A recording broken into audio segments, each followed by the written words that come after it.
जय हिंद साथियों, welcome back to live teaching online YouTube channel. हम लेकर आ चुके हैं आपके लिए एक न्यू वीडियो, जिसमें आज हम आप कवर करने वाले हैं पेट्रोल रिफाइनिंग प्रोसेस के बारे में। ए टू जी डिटेल आपको बताएंगे किस तरीके से पेट्रोल रिफाइन किया जाता है, एथेनॉल इसमें कैसे निकलेगा, गैसोलीन आपको कैसे निकलने वाला है। ए टू जेड वीडियो को बताएंगे, वो भी हिंदी में। सो वीडियो पर अगर आप नए हैं चैनल पर भी सब्सक्राइब करके वीडियो को लाइक कर दीजिए ताकि न्यू वीडियो आपको मिलती रहे। ऑलरेडी हमने पहले यूनिट 4 के क्वेश्चन कंप्लीट किए थे जो कि आईसी इंजन से रिलेटेड थे।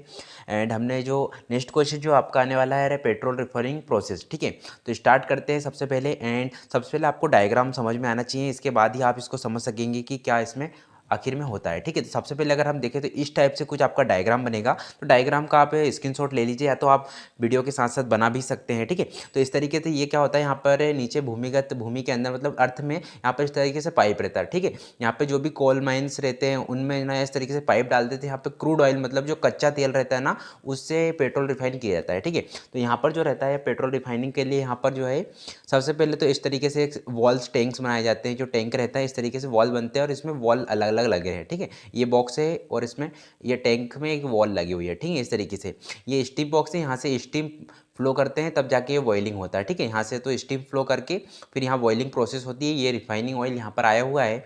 एंड जो रिड्यूसिबल फ्यूल मतलब जो हैवी फ्यूल रहते हैं बॉइलिंग के वक्त, जो हैवी फ्यूल आते हैं जिनमें बहुत सारा डस्ट मटेरियल जंक वगैरह रहता है ना, वो सब यहाँ से निकलता है। ठीक है, तो इस तरीके से यहाँ पे इसकी मैक्सिमम रेंज रहती है 600 के लगभग रहती है। बट यहाँ पे जो ग्राफ में दिया है 537 डिग्री सेल्सियस पर हैवी फ्यूल यहाँ पर निकल जाते हैं। ठीक है, इस तरीके से हैवी फ्यूल यहाँ पर निकल जाएंगे 537 डिग्री सेल्सियस पर। ठीक है, तो इस तरीके से हैवी फ्यूल यहाँ पर आ जाएंगे। तो आप इनको भी यहाँ पर देख सकते हैं। एंड अगर इसके बाद अगर हम देखें यहाँ पर हैवी फ्यूल तो ये कंप्लीट हो चुका है। ठीक है, इसको जो ये वाला जो क्रैंक है यहाँ पे जो है ना एक तरीके से छन्नी अगर माने हम तो एक ट्यूब लगी रहती है। ठीक है, ट्यूब से ये हैवी फ्यूल ऊपर पास होता है, ये फ्यूल ऊपर पास यहाँ पर हो जाता है। पास होने के बाद यहाँ पर क्रैंक चेंजर लगा होता है जो कि इसमें डिग्री सेल्सियस कितना होता है 316 डिग्री सेल्सियस से लेकर 537 डिग्री सेल्सियस के बीच में रहता है।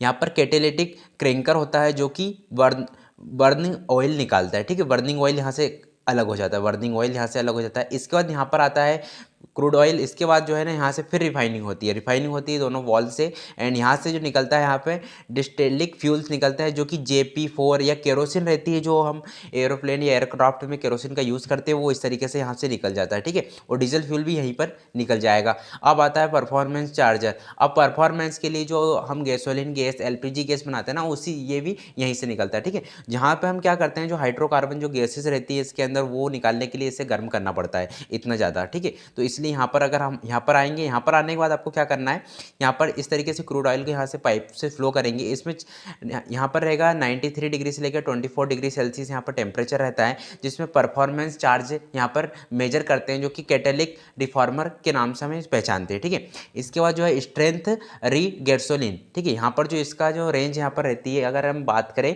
तो यहाँ से ना डायरेक्ट सेल्सियस रहता है 38 डिग्री सेल्सियस यहाँ पे करंट निकल जाता है। ठीक है, 38 डिग्री सेल्सियस रहता है यहाँ पे आइसोब्यूटेन एलेकोइंस एल के अल्केन्स यहाँ से निकलता है। मतलब गैसोलीन मतलब जो गैस रहती है LPG गैस यहाँ से करेक्टली यहाँ से कंप्लीट हो जाता है। और इसके बाद जो ऊपर का जो फ्यूल रहता है वो अल्कोइनेशन में बदल जाता है। ठीक है, इस तरीके से यह पेट्रोल रिफाइनिंग प्रोसेस होने वाली है।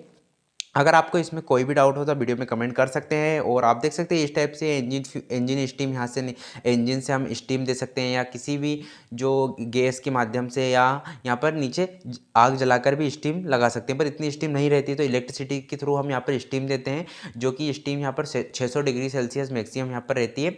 और जो क्रूड ऑयल है इस तरीके से बन जाता है। एंड यहाँ से क्रूड ऑयल के बाद यहाँ से अलग होता है बर्न ऑयल हैवी, सबसे पहले होता है यहाँ पर रेसिडुअल हैवी ऑयल फ्यूल अलग हो जाता है। इसके बाद बर्न ऑयल यहाँ से निकलता है। इसके बाद यहाँ से जो 244 से लेकर 316 डिग्री पे यहाँ से अपने को JP4 या केरोसिन JA मिल जाएगा। JA मतलब ये है ना एयरक्राफ्ट में यूज़ करते हैं, जो कि रॉकेट लॉन्चर वगैरह रहते हैं, जो एयरक्राफ्ट रहते हैं उनमें यूज़ किया जाता है। ठीक है, और डीजल फ्यूल भी आप ऑलरेडी पता है SI CI इंजनों में डीजल फ्यूल का यूज़ किया जाता है। एंड यहाँ पर इस तरीके से इसका डायग्राम होने वाला है, तो आप डायग्राम को पूरा बना लीजिएगा। इस तरीके से डायग्राम रहने वाला है। एंड यही थी इसकी refining process, petroleum refining process. इसमें कुछ पॉइंट रहते हैं जो कि थ्योरेटिकल होने वाले हैं, तो अगर वो आपको थ्योरेटिकल पॉइंट चाहिए बेसिकली, अगर आप चाहे तो मन से भी लिख सकते हैं। कुछ पॉइंट जो रहते हैं हम आपको बता देते हैं कौन कौन से पॉइंट रहने वाले हैं इसमें, तो जो इंपॉर्टेंट रहने वाला है। ठीक है, तो जो यहाँ पर अगर हम पहला पॉइंट देखें तो आएगा थर्मल क्रैकिंग। ठीक है, जो पहला पॉइंट यहाँ पर आएगा आपका थर्मल क्रेकिंग जो रहेगा इसमें पॉइंट रहेगा, ठीक है। आप इसका वर्किंग पूरा लिख लीजिएगा। इसके बाद ये पॉइंट रहेगा आपका थर्मल क्रेकिंग, सेकेंड यहाँ पर पॉइंट आएगा कैटेलिक क्रेकिंग, ठीक है। कैटेलिक क्रेकिंग ऑलरेडी आपको बताया हमने डायग्राम में कि कैटेलिक प्रोसेस यहाँ पर होती है, एक कैटेलिक प्रोसेस यहाँ पर हो रही है आप देख सकते हैं, और एक कैटेलिक प्रोसेस यहाँ पर हो रही है, ठीक है। अलग अलग कैटेलिक प्रोसेस होगी, यहाँ पर कैटेलिक क्रेकिंग आएगी, ठीक है। यहाँ पर हो जाएगा कैटेलिक क्रेकिंग। इस तरीके से आप इसे समझ भी सकते हैं एंड अच्छी तरीके से ड्रॉ भी कर सकते हैं। क्वेश्चन बहुत ही आसान होने वाला है और अच्छी तरीके से आप इनको समझ लीजिए। कैटेलिक क्रेकिंग यहाँ पर आ जाएगा आपका, ठीक है। इस तरीके से आपको क्वेश्चन के पॉइंट लिखने हैं, ये पॉइंट इंपॉर्टेंट है इससे रिलेटेड, ठीक है। थर्ड नंबर में अगर ये पॉइंट आएगा तो पॉलीमराइजेशन आ जाएगा आपका, पॉलीमराइजेशन, ठीक है। इस तरीके से आपको ये क्वेश्चन को लिखना है। आरजीबीबी में भी इस तरीके से क्वेश्चन अधिकतर पूछा जाता है ये क्वेश्चन, और अच्छी तरीके से आपको कर लेना है पॉलीमराइजेशन। अगर आपको इसमें समझना है पूरी A to Z डिटेल तो वीडियो में कमेंट कर सकते हैं आप, हम A to Z डिटेल में आपको थ्योरी भी आपको पूरी प्रोवाइड कराएंगे, ठीक है। एलिक्लेनेशन, ठीक है, ये हो जाएगा आपका यहाँ पर। इस तरीके से ये क्वेश्चन कंप्लीट, ठीक है। तो इतने यहाँ पॉइंट रहते हैं जो मेन रहते वाले हैं इसमें पेट्रोलियम रिफाइनिंग प्रोसेस में, ठीक है। पेट्रोल डीजल भी इस तरीके से निकलता है, इसमें परफॉर्मिंग रहता है, ब्लेंडिंग रहता है, और पैराफिन्स के बारे में इसमें बताया जाता है। जो हाइड्रोकार्बन रहते हैं उनको यहाँ पर अलग किया जाता है हाई डिग्री टेम्परेचर पर प्रोसेस करके, ठीक है। तो इस तरीके से आप इससे समझ सकते हैं, बहुत ही आसान है। एंड ऑल्फिन रहेगा, एरोमेटिक्स रहेंगे, एरोमेटिक्स के बाद इतना ही क्वेश्चन रहेगा। एंड अगर थ्योरी क्वेश्चन अगर आपको देखना है तो हम आपको थ्योरी क्वेश्चन भी बता देते हैं।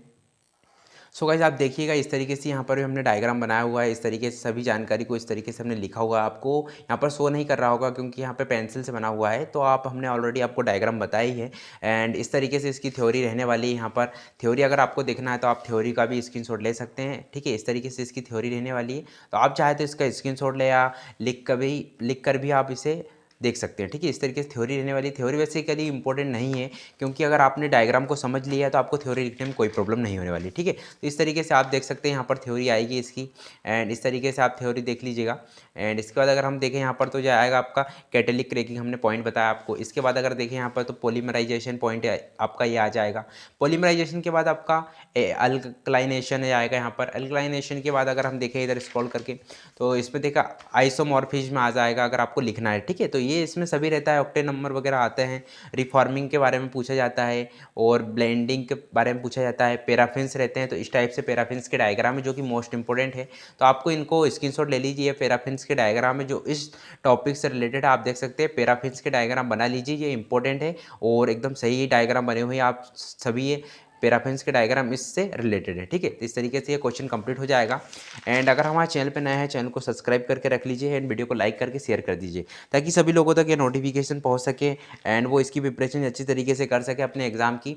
एंड मिलते हैं एक न्यू वीडियो के साथ, तब तक के लिए जय हिंद जय भारत। ऑलरेडी अगर आपने हमारी पुरानी वीडियो नहीं देखी है जिसमें हमने IC इंजन यूनिट 4 के कुछ क्वेश्चन कंप्लीट कराए हैं, तो वो क्वेश्चन भी आप कंप्लीट कर सकते हैं। एंड वीडियो अच्छी लगी तो वीडियो को लाइक जरूर करें, शेयर जरूर करें। जय हिंद जय भारत, वंदे मातरम।